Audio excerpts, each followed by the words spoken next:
Kinshasa. La ville où tout le monde est pressé alors que personne n'a de rendez-vous précis. Congo central. La province où on regarde passer les voitures de luxe qui sortent du port en mangeant notre chikwangé tranquillement au bord de la route. Kwilu. Si le manioc était de l'or, Bandundu-ville serait plus riche que Dubaï. Kwango. On a tellement de rivières qu'on ne sait plus si on doit apprendre à conduire ou à nager pour aller au travail.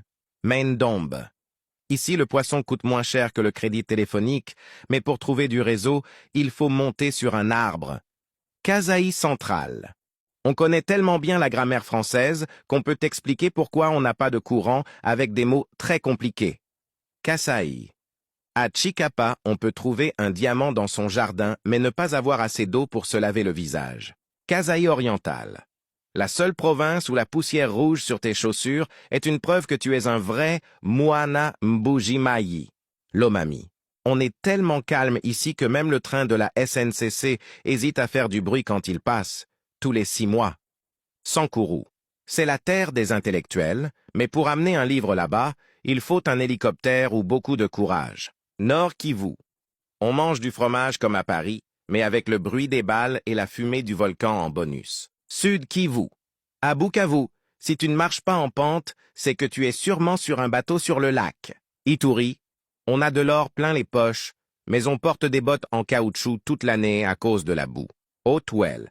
C'est la province où les éléphants et les miniers se croisent en se demandant qui est l'intrus. Basse-Ouel.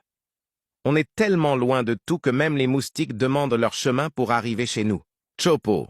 À Kisangani, si tu ne vends pas de poissons ou que tu n'es pas à l'université, c'est que tu es juste de passage. Maniema. On produit le coltan pour les smartphones du monde entier, mais pour envoyer un WhatsApp, il faut d'abord prier. Tanganyika.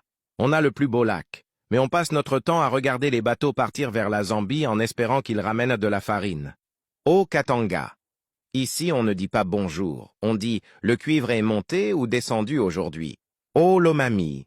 On a des parcs et des animaux magnifiques, mais le plus grand safari, c'est de trouver une route goudronnée. Lualaba.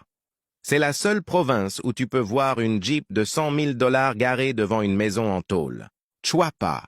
On est tellement enfoncé dans la forêt que même le soleil doit demander la permission aux arbres pour descendre. Équateur. On vit sur le fleuve, on dort sur le fleuve, et si on pouvait, on cultiverait même notre riz sur le fleuve. Mongala. On est les champions du riz, mais on attend toujours que le bateau vienne nous échanger ça contre un peu de modernité.